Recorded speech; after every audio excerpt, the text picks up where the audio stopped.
ಅನುದಿನ ಅನುಕ್ಷಣ ಮನೆಯಲ್ಲೂ ಕಲಿಯೋಣ, ಕಲಿಕೆಯ ಹೊಸ ಹಾದಿಯಲ್ಲಿ ಜೊತೆಗೂಡಿ ಹೆಜ್ಜೆಯ ಹಾಕೋಣ, ಸಂತಸದಿ ಕಲಿಯೋಣ ನಮ್ಮ ಹೆಮ್ಮೆಯ ಈ ಕ್ಲಾಸಿನಲ್ಲಿ. Yes sir. Yes teacher. Present ma'am. औज़ुबिल्लाहिमिनश्शैतानिर्रजीम, बिस्मिल्लाहिर्रहमानिर्रहीम। मैं Mohammed Rafiq Rangrez, assistant teacher, government Urdu high school Kodli, taluka Chincholi, ज़िला गुलबर्गा। प्यारे बच्चों, मैं अज़ुए किस तरह से तौलीद करते हैं, ये चौथी क्लास के साथ मैं आपके सामने हाज़िर हुआ हूँ। आप बगौर सुनिए। अज़ुए किस तरह से तौलीद करते हैं, दहम जमात का लेसन नंबर 8 है। पिछले वीडियो क्लास में हमने देखा था कि इंसानों में तौलीद किस तरह से होती है, उसके बाद नर तौलीदी निज़ाम क्या होता है, मादा तौलीदी निज़ाम क्या होता है, और नर तौलीदी आज़ा और मादा तौलीदी आज़ा किस तरह से बलूगत के दौरान इनमें तब्दीलियाँ आते हैं, इसको हमने देखा था। आज के इस पीरियड में हम देखेंगे जब बैज़े की बाराबरी नहीं होती तो क्या होता है, यानी इंग्लिश में हम कहते हैं what happens when egg is not fertilize, और तौलीदी सेहत जो कि बहुत ही ज़रूरी है। आज के इस लेसन में, आज की इस क्लास में हम देखेंगे तौलीदी सेहत किस लिए ज़रूरी है, वो क्या होती है। बच्चों, हम मादा तौलीदी निज़ाम को पहले समझेंगे।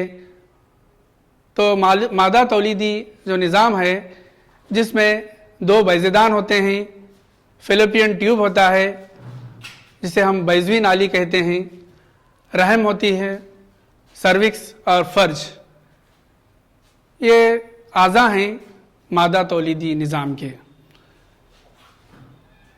मादा तौलीदी खलिए या बैज़ों की तश्कील बैज़ेदान में होती है, यानी मादा तौलीदी खलिए इनकी जो बैज़ों की तश्कील होती है वो बैज़ेदान में होती है, जिसे अंग्रेज़ी में ओवरी कहते हैं, ओवम कहते हैं।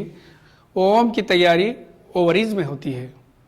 उसके बाद बैज़ेदान जो कि गुदूद है, इनसे हार्मोन का इफ़राज़ होता है।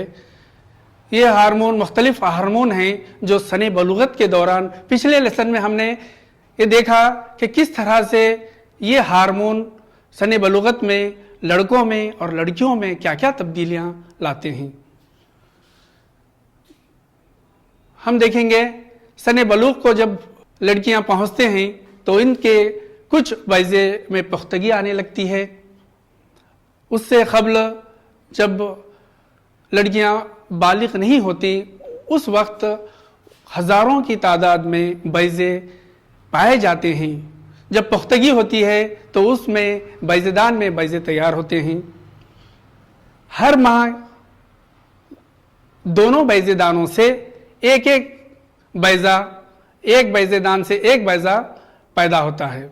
इस बैज़े को एक पतली बैज़ नाली यानी फ़ेलोपियन ट्यूब होती है, फ़ेलोपियन ट्यूब के ज़रिए बैज़ेदान से रहम में ले जाती है। इसका मतलब ये है दोनों बैज़ेदान से एक एक ट्यूब, पतली ट्यूब निकलती है जिसे फ़ेलोपियन ट्यूब कहते हैं, बैज़ नाली कहते हैं, जो दोनों मुत्तहिद होकर रहम में खुलते हैं, यूटेरस में खुलते हैं, जो आगे चलकर सर्विक्स और फ़र्ज में खुलती हैं। दोनों बैज़ेदान की नालियाँ मुत्तहिद होकर एक लचकदार थैली नुमा साख की तश्कील करते हैं जिसे रहम या यूटेरस कहते हैं। सर्विक्स के ज़रिए फ़र्ज यानी वेजिना में खुलते हैं। अब हम देखेंगे नर तौलीदी आज़ा जो कि नर अंशियों में उनकी पैदाइश होती है। जब जिनसी इख्तिलात के दौरान स्पर्म फ़र्ज में दाखिल हो जाते हैं, जहाँ से ये ऊपर की तरफ सफ़र करते हैं और बैज़ नाली तक पहुँचते हैं, जहाँ ये बैज़े से मिल सकते हैं। अगर वहाँ पर अगर बैज मौजूद हो तो ये स्पर्म से इनका इत्तिहाद होता है, फर्टिलाइजेशन होता है, अम्ले बारावरी होती है। बारावरी के बाद बारावर बैजा कहलाता है, जाइगोट कहलाता है। जब जाइगोट तकसीम होता है, तकसीम होकर खलियों के कई खलियों में बढ़ता है, ये कई खलियों की ये एक गेंद जैसी साख्त बन जाती है जिसे जिनीन कहते हैं। अंग्रेजी में ये जिनीन को एम्ब्रियो कहते हैं। पिछली जमात में आप लोग देखे कि किस तरह से ये साख्त बनती है। जिनीन रहम की दीवार में नस्ब होता है, जो एम्ब्रियो होता है रहम की यूटेरस की दीवार में नस्ब हो जाता है, फिक्स हो जाता है।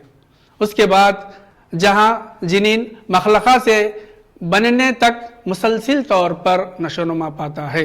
जिनीन कंटिन्यूस डेवलप होकर नशोनुमा पाकर आगे बढ़ता है।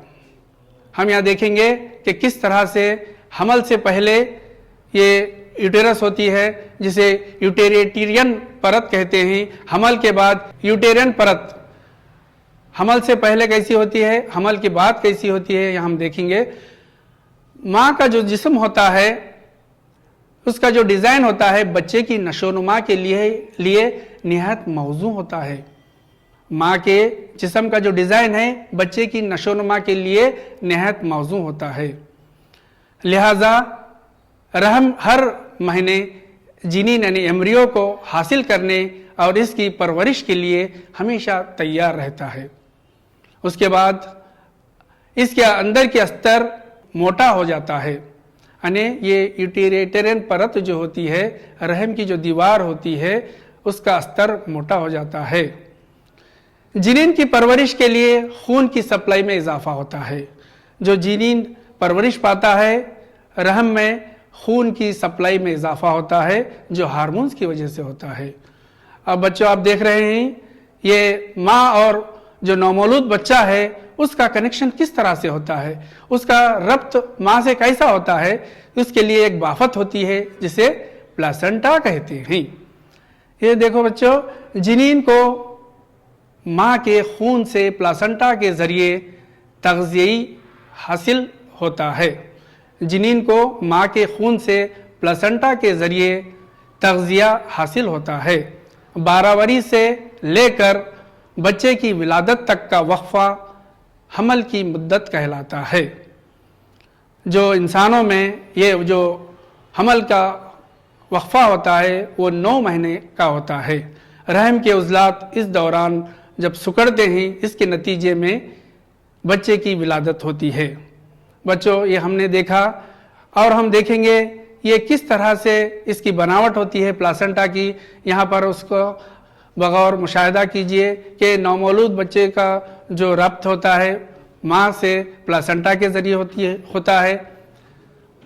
प्लासेंटा एक डिस्क जैसी साख्त है जो रहम की दीवारों में पेवस्त रहती है और इसको हम देख सकते हैं। इसमें जिनीन की तरफ जो बाफत होती है वो इसमें गुबार होता है जिसे हम विल्लई कहते हैं। माँ की तरफ का जो हिस्सा होता है खाली जगह होता है, इनसे इसका कनेक्शन होता है, रब्त होता है जो इनको घेरे रहता है।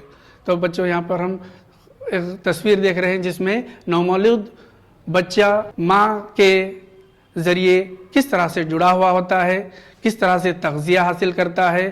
ये माँ से जिनीन के लिए ग्लूकोज, ऑक्सीजन और दिगर मादों की फराहमी के लिए ज़्यादा सतही रग़बा फराहम करता है। ये जो प्लासेंटा होता है ये माँ से जिनीन के लिए, एम्ब्रियो के लिए ग्लूकोज यानी ग़िज़ा, ऑक्सीजन और दिगर मादों की फराहमी के लिए सतह फराहम करता है। नशोनुमा जो पारहा जिनीन होता है वो फुजलाती मादे भी पैदा करता है।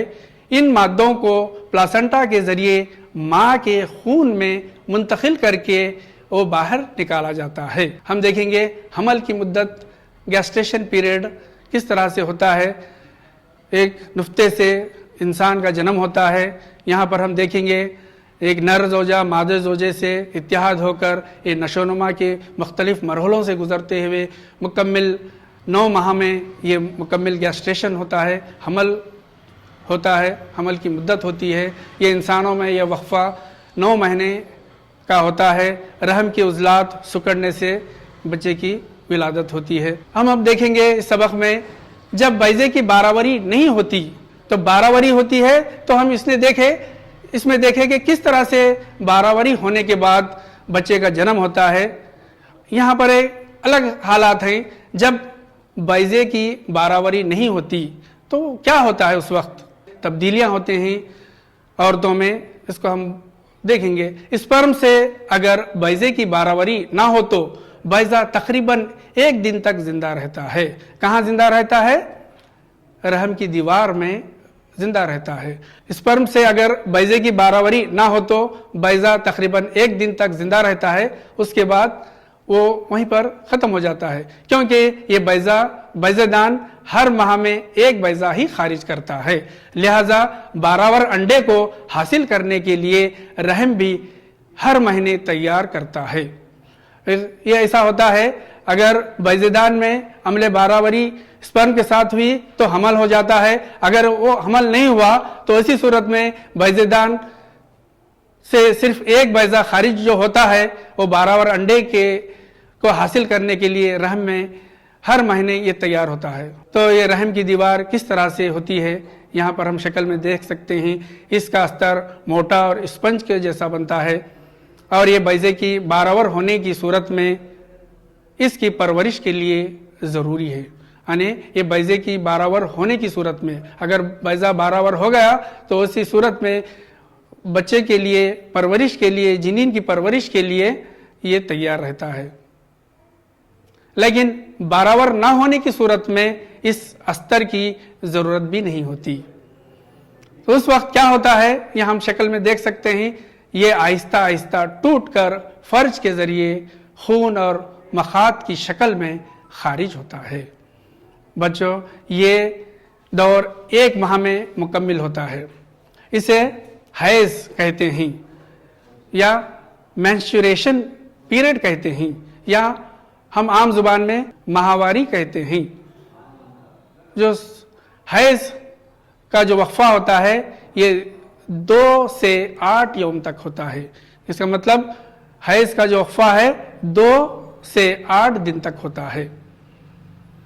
اس کے لیے آپ ایک ویڈیو غور سے دیکھیے اور سمجھیے کہ کس طرح سے یہ ہوتا ہے عمل. جب 12 وری نہیں ہونے کی صورت میں استر موٹا ہونے کی ضرورت نہیں ہوتی. یہ استر آہستہ آہستہ ٹوٹ کر فرج کے ذریعے خون اور مخاط کی شکل میں خارج ہو جاتا ہے. یہ دور 1 ماہ میں مکمل ہو جاتا ہے. اسے حیض مینسچوریشن کہتے ہیں. حیض 2 سے 8 یوم تک چلتا ہے. اب ہم دیکھیں گے تولیدی صحت کیا ہے. عالمی ادارہ صحت WHO کے مطابق یہ تولیدی صحت کیا ہے؟ تولیدی صحت پوری طرح کی جسمانی, ذہنی, معاشراتی تندرستی کی حالت ہے اور نہ کہ اس میں صرف تولیدی نظام اور اس کے افعال اور عمل سے متعلق تمام معلومات میں بیماری یا کمزوری کی عدم موجودگی ہے. جنسی پختگی. جنسی پختگی سن بلوغ کے بعد نر اور مادہ عضووں میں ہوتی ہے. بتدریج یہ اس وقت ہوتا ہے جب جسمانی نمو کا عمل جاری رہتا ہے. جب نشو و نما کا عمل جاری رہتا ہے یہ اس وقت یہ عمل ہوتا ہے. لہذا کسی حد تک جنسی پختگی کا مطلب یہ نہیں کہ جسم یا دماغ جنسی اختلاط اور بچے پیدا کرنے کے اہل ہو سکتے ہیں. یعنی جنسی پختگی ہارمونز کی وجہ سے جب سن بلوغ کو جب پہنچتے ہیں لڑکا یا لڑکے اس وقت ان کے جسم یا دماغ جنسی اختلاط اور بچے پیدا کرنے کی اہل ہو چکے ہوتے ہیں. ہم اس بات کا یقین کس طرح سے کرتے ہیں کہ جسم یا دماغ اس اہم ذمہ داری کے لیے تیار ہے یا نہیں, یہ ہم کو سوچنا پڑتا ہے, سمجھنا پڑتا ہے. اور تولیدی صحت پر اثر ہونے والے امور کیا ہیں ہم دیکھیں گے. شادی اور اولاد کے حصول کے لیے فیملی کی طرف سے بھی دباؤ ہوتا ہے. ہمارے سماج میں ہم دیکھتے ہیں شادی کو بہت ہی اہم سمجھتے ہیں. شادی سے پہلے لڑکا اور لڑکی کے لیے بہت ہی زیادہ فکر مند ہوتے ہیں. جب شادی ہوتی ہے اولاد کے حصول کے لیے فکر مند ہوتے ہیں. اس سے دباؤ ڈالا جاتا ہے. یہ والدین سے ڈالا جاتا ہے, فیملی کے ذریعے ڈالا جاتا ہے, یا دوستوں کے ذریعے دباؤ ڈالا جاتا ہے, اور میڈیا کے ذریعے بھی دباؤ ڈالا جاتا ہے. میڈیا میں مختلف ویڈیوز دیکھ کر بہت سارے ویڈیوز سے ذہن خراب ہوتا ہے. سرکار کی طرف سے بھی دباؤ ہوتا ہے کہ بچوں کی ولادت سے پرہیز کیا جائے. یعنی جب ہے نا اولاد ہوتی ہے تو سرکار کی طرف سے یہ دباؤ ہوتا ہے کہ بچوں کی ولادت سے پرہیز کریں, کم فیملی, چھوٹی فیملی کو رکھیں. ان حالات میں کوئی فیصلہ کرنا کافی مشکل ہے. ان امور کی روک تھام, ان اموروں کو کیسے ہم روک تھام کر سکتے ہیں, یہ ہم دیکھیں گے. جنسی تعلیم, یعنی طلباء کو, لڑکا ہو یا لڑکی کو, ان کی جسمانی تعلیم اور خاص طور پر جنسی تعلیم سے آگاہی کرائے. ان کے جنسی اعضاء کیا ہیں, ان سے ہونے والا فائدہ کیا ہے, ان سے ہونے والا نقصان کیا ہے, اس کے بارے میں جانکاری دیں. ان امور کی روک تھام, معنی حمل کے طریقوں کی جانکاری, یعنی لڑکا ہو یا لڑکی کو معنی حمل کے طریقوں کی جانکاری دی جانی چاہیے. اور ان امور کی روک تھام جو معاشرتی وبائی امراض کے بارے میں ہوتی ہے, جیسے جنین کا جنسی تعین. پھر بھی ہمارے سماج کے کچھ حصے میں مادہ جنین کشی ہو رہی ہے. ہم دیکھتے ہیں سماج میں کچھ حصوں میں مادہ جنین کشی ہو رہی ہے. جب پتہ چلتا ہے کہ جنین لڑکی ہے تو اس کو وہیں پر اس کو ختم کیا جاتا ہے, اس کو مار دیا جاتا ہے, جو کہ قانوناً غلط ہے, غیر قانونی ہے. مادہ جنین کشی کی وجہ سے بچیوں میں جنسی تناسب بہت تیزی سے کم ہو رہا ہے, جو کہ باعث تشویش ہے. یعنی مادہ جنین کشی جو ہو رہی ہے, لڑکیوں کو پیدا ہونے سے پہلے جو مار دیا جا رہا ہے, جس وجہ سے جنسی تناسب میں تیزی سے کمی ہو رہی ہے. لڑکا اور لڑکیوں کی جو ریشو ہے اس میں فرق ہو رہا ہے, جو کہ باعث فکر ہے. ایک صحت مند سماج کے لیے مادہ نر جنسی تناسب کو بنائے رکھنا ضروری ہے.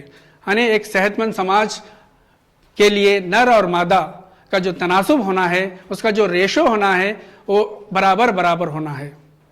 جنسی مباشرت کے دوران ترسیل ہونے والی جنسی بیماریاں کون کون سی ہیں, کون کون سے خردبینی جراثیموں سے آتی ہیں, اس کے بارے میں ہم جانکاری حاصل کریں گے. سب سے پہلے ہے بیکٹیریا سے ہونے والی بیماریاں. سوزاک یعنی گونوریا ایک بیماری ہے جو بیکٹیریا سے ہوتی ہے, جو جنسی بیماری جو مباشرت سے ہوتی ہے. آتش, سفلس نامی یہ بھی ایک بیکٹیریا ہے جو آپ کو اسپرنگ کے جیسے نظر آ رہے ہیں, وہ بیکٹیریا ہیں, ان سے بھی بیماری ہوتی ہے. یہ نیزمے ورٹ. اور ایک ہے بیماری جو کہ آپ اس کو جانتے ہیں, HIV ایڈز بیماری. یہ ایڈز بیماری بھی مباشرت سے نر اور مادہ کے اتحاد سے, جو اگر ایک فرد میں اگر ایڈز ہے تو HIV پازیٹیو ہے, تو وہ آپس میں ایک دوسرے میں ایڈز بیماری پھیلا سکتا ہے.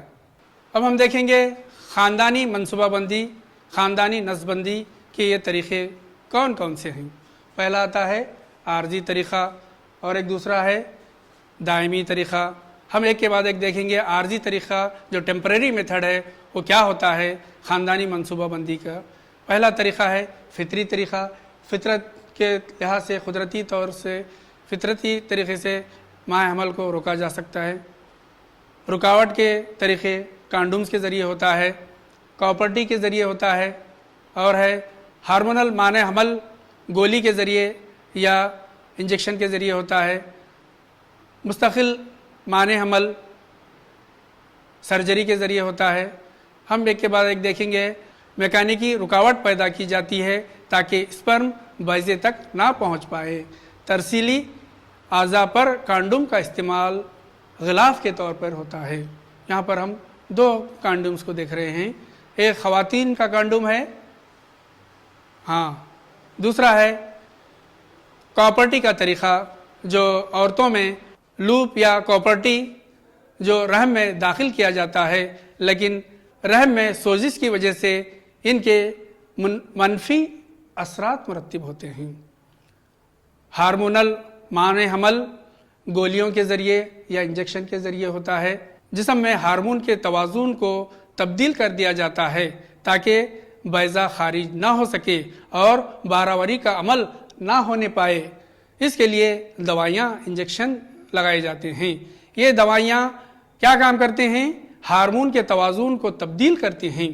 जब ये हार्मोन के तवाज़ुन को तब्दील करते हैं, इस दौरान इनके कुछ मनफी असरात हो सकते हैं। ख़ानदानी मनसूबाबंदी का परमानेंट तरीक़ा यानी दायमी तरीक़ा सर्जरी का तरीक़ा कहलाता है, जो मर्दों में वासेक्टोमी होती है। अगर मर्द की वाज डिफरेंस को काट दिया जाए, काट कर अगर मर्द के वाज डिफरेंस में रुकावट पैदा कर दी जाए तो स्पर्म को रोका जा सकता है। हम देख सकते हैं, इसको कट करके उसको बांधा जाता है वास डिफरेंस नाली को, उससे स्पर्म के इंतकाल को रोका जाता है। इस तरह से इसको वासेक्टोमी कहते हैं। एक मामूली सा ऑपरेशन होता है। अब हम देखेंगे मादा अज़ुओं में अगर औरत के फैलोपियन ट्यूब में रुकावट पैदा कर दी जाए तो बैज़ा रहम में नहीं पहुंच पाएगा। इस तरीक़े को ट्यूबेक्टोमी कहते हैं। ट्यूबेक्टोमी एक छोटा सा ऑपरेशन होता है जिसमें फैलोपियन ट्यूब को, बैज़ नाली को कट किया जाता है, दोनों नालियों को, और उसको बांध दिया जाता है। ये परमानेंट तरीक़ा है जिससे फर्टिलाइजेशन नहीं होता। दोनों ही सूरतों में फर्टिलाइजेशन दोनों ही सूरतों में नहीं होता। हाँ, ये सर्जरी के ज़रिए इस किस्म की जो रुकावट पैदा की जा सकती है, इसमें हालांकि सर्जरी लंबे अरसे तक के लिए एक महफूज टेक्निक है, लेकिन अगर सर्जरी को सही तरीके से अंजाम ना दिया जाए तो इससे इन्फेक्शन और दिगर मसाइल पैदा हो सकते हैं। यानी हालांकि सर्जरी लंबे अरसे तक के लिए एक महफूज टेक्निक है, लेकिन सर्जरी को सही तरीके से अंजाम नहीं दी जाए या इसमें कुछ इन्फेक्शन हो जाए, इससे दिगर मसाइल पैदा हो सकते हैं। माना हमल के तरीक़ों को इख्तियार करने की क्या वजूहात हैं? माने हमल के तरीक़ों को क्यों इख्तियार करना चाहिए, उसकी क्या वजह है? हम देखेंगे गैर ज़रूरी हमल को रोकना। ये इसलिए माने हमल का तरीक़ा अपनाया जाता है, अगर हमको हमल नहीं होना है तो गैर ज़रूरी हमल है तो उसको रोका जा सकता है। आबादी को काबू करना या पैदाइश की शरह के इजाफे को रोकना है। उसके बाद है जिनसी इख्तिलात के ज़रिए मुंतकिल होने वाली बीमारियों से बचने के लिए करना है। तौलीद एक ऐसा अमल है जिसके ज़रिए जानदार अपनी आबादी में इजाफा करते हैं। किसी आबादी में शरह पैदाइश, शरह अमवात, इसके साइज़ का तयन करते हैं। तौलीद एक ऐसा अमल है जिसके ज़रिए जानदार अपनी आबादी में इजाफा करते हैं। किसी आबादी में शरह पैदाइश, शरह अमवात, इसके साइज़ का तयन करते हैं। बहुत ज़्यादा आबादी लोगों के लिए तशवीश की बात है। इसके अहम वजह यह है कि बढ़ती हुई आबादी की वजह से हर एक फ़र्द मियारी ज़िंदगी को बेहतर बनाना एक मुश्किल काम हो जाएगा। इस वजह से कि बढ़ती हुई आबादी की वजह से हर फ़र्द के मियारी ज़िंदगी को बेहतर बनाना एक मुश्किल काम हो जाएगा। अदम मसावात हमारे समाज के लोगों के कमज़ोर मियारी ज़िंदगी के लिए ज़िम्मेदार है। عدم جو مساوات ہم دیکھتے ہیں یہ آبادی کی وجہ سے یہ کمزور معیاری زندگی کے ذمہ دار ہے۔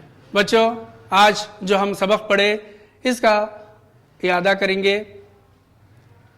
انسانوں میں حمل کا میعاد کیا ہے؟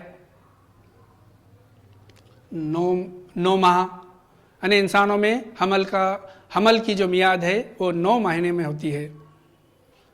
سفلس جو بیماری ہے کس وجہ سے آتی ہے؟ ایک بیکٹیریا سے آتی ہے، ٹرائپونیما پیلیڈیم۔ نیکسٹ ہم دیکھیں گے خاندانی منصوبہ بندی کے مختلف طریقے کون کون سے ہیں؟ بچوں، آپ جو لکھ لیے ہیں، خاندانی منصوبہ بندی کے مختلف طریقے کون کون سے ہیں؟ عارضی طریقہ اور ایک دوسرا دائمی طریقہ۔ اگلا سوال یہ ہے، حمل کے روکنے کے دائمی طریقے بتائیے۔ حمل کے روکنے کے دائمی طریقے ویسیکٹومی جو مردوں میں کی جاتی ہے اور ایک ٹیوبیکٹومی جو عورتوں میں کی جاتی ہے جو دائمی ہوتی ہے۔ بچوں، ہم نے اس سبق میں بہت ساری چیزوں کے دیکھے، اس کو ہم مثبت پہلو سے سوچنا ہے۔ ہم کو یہ دیکھنا ہے کس طرح سے آبادی میں اضافہ ہوتا ہے، اسی طریقے سے بہت سارے سماجی برائیاں بھی اس کے اندر شامل ہو جاتے ہیں۔ ہم نے اس سبق میں ہم نے دیکھا کہ ہمارے مخصوص اعضاء کیا ہیں، یہ اعضاء کی بناوٹ کیا ہے، ان کا اہم رول کیا ہے، اس کو ہم نے سمجھنے کی کوشش کیے، اور حمل کسے کہتے ہیں، اور لڑکوں اور لڑکیوں میں ایک ساتھ سن بلوغ کو جب پہنچتے ہیں ان میں کیا کیا تبدیلیاں آتے ہیں، یہ ہم نے دیکھا۔ اور ہم نے یہ بھی دیکھا کہ جب سن بلوغ کو لڑکا لڑکی پہنچتے ہیں تو نہ صرف جسمانی تبدیلیاں آتے ہیں بلکہ ذہنی تبدیلی ہوتی ہے، اور سائیکالوجیکلی بھی تبدیلی آتی ہے، ایٹیٹیوڈ بدل جاتا ہے، نظریات بدلتے ہیں۔ اس کو آپ اپنے قابو میں رکھنا ہے اور ان کو حالات کے لحاظ سے، ضرورت کے لحاظ سے ان کا استعمال کرنا ہے۔ رتن کو جتن کر، وقت پہ خرچ کر، ایسے بزرگوں نے بتائے ہیں کہ اگر غیر ضروری ہماری جو جوان زندگی ہے اگر اس کو ہم برباد کریں گے تو ہم پریشان ہوں گے۔ سرگرمی یہ دیکھیں گے ہم، کمزور معیاری زندگی کے اہم اسباب کا پتہ لگائیے۔ اپنے قریبی پرائمری ہیلتھ سینٹر جا کر اپنے ڈاکٹر سے ان بیماریوں کے بارے میں تبادلہ خیال کریں جو غیر محفوظ جنسی تعلقات کے ذریعے پھیلتے ہیں۔ وہ کون کون سے بیماریاں ہیں جو جنسی تعلقات کے ذریعے پھیلتے ہیں؟ آپ نے کیا سیکھا اس سبق میں؟ نر تولیدی نظام، انسیوں، واس ڈفرنس، سیمینل ویسیکل، پروسٹیٹ غدود، مبال، خزیب پر مشتمل ہیں۔ یہ دیکھیں، انسانوں میں مادہ تولیدی نظام میں بیضے دان، بیضوی نالی، رحم، فرج پر مشتمل ہیں۔ یہ دیکھیں، انسانوں میں صنفی تولید کے دوران مادہ کی فرج میں اسپرم پہنچا جاتا ہے، وہاں پر 12 وری کا عمل ہوتا ہے، فلیپین ٹیوب میں ہوتا ہے۔ یہ دیکھیں، اور ماں حمل کے طریقوں میں عارضی طریقہ اور دائمی طریقہ دیکھیں۔ بچوں، آپ کو آخر میں ایک ضروری گھر کا کام دینے جا رہا ہوں، آپ بغور اس کو دیکھیے اور اپنی کاپی میں اس کو لکھ کر اپنے سائنسی معلم کو بتائیے، غیر صنفی تولید کے مقابلے میں صنفی تولید کی افادیت بیان کیجیے، انسانوں میں انسوں کے افعال بیان کیجیے، حیض کا سبب بیان کیجیے، پھول کی امیدی تراش کا لیبل شدہ ڈائیگرام بنائیے، ماں حمل کے مختلف طریقے کون کون سے ہیں، ایک خلوی اور کثیر خلوی عضووں میں تخلیق کے طریقے میں فرق بتائیے، انواع کی آبادی کو استحکام عطا کرنے کے لیے تولید کا عمل کس طرح معاون ہے، معنی حمل کے طریقوں کو اختیار کرنے کی کیا وجہ ہو سکتی ہے، یہ بتائیے۔ آخر میں اس سبق کے اختتام پہ آپ سبھی کا میں شکریہ ادا کرتا ہوں، آپ نے तमाम मेरे वीडियोस देखे और देखकर इनको समझने की कोशिश किए। आप घर बैठकर महफूज रहिए। खुदा हाफिज। जय हिंद, जय कर्नाटक।